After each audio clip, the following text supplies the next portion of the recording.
यांच्याबद्दल माझे विचार व्यक्त करणार आहे. खरं तर ज्या वयात बाहुल्यांचा खेळ मांडून संसाराची तालीम करण्यात मुलं दंग असतात, त्या वयात तलवारीची मूठ घट्ट पकडण्यात दंग असणाऱ्या राजमाता जिजाऊ यांना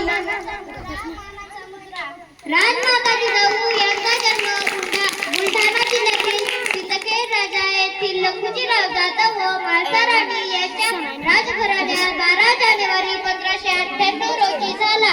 त्यांनी लहानपणापासूनच दांडपट्टा चालवणे, घोडेस्वारी या राजनीतिक प्रयत्न मिळवलेच होते.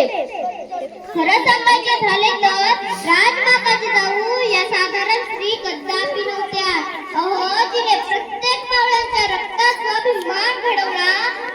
जिने प्रत्येक मावळ्याच्या रक्तात स्वाभिमान घडवला. जिने प्रत्येक मावळा शिवाजी घडवला.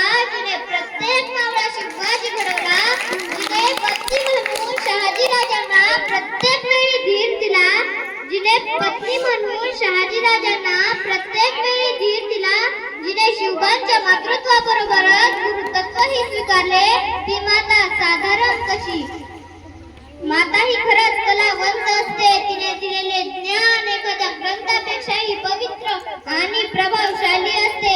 ती आपल्या मुलाला घडवण्याची कामगिरी करत असते. तशी कामगिरी जिजाऊ मातेने केली.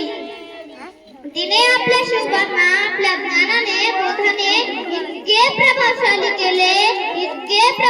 केले की त्यांनी स्वराज्य हे स्थापनच केले.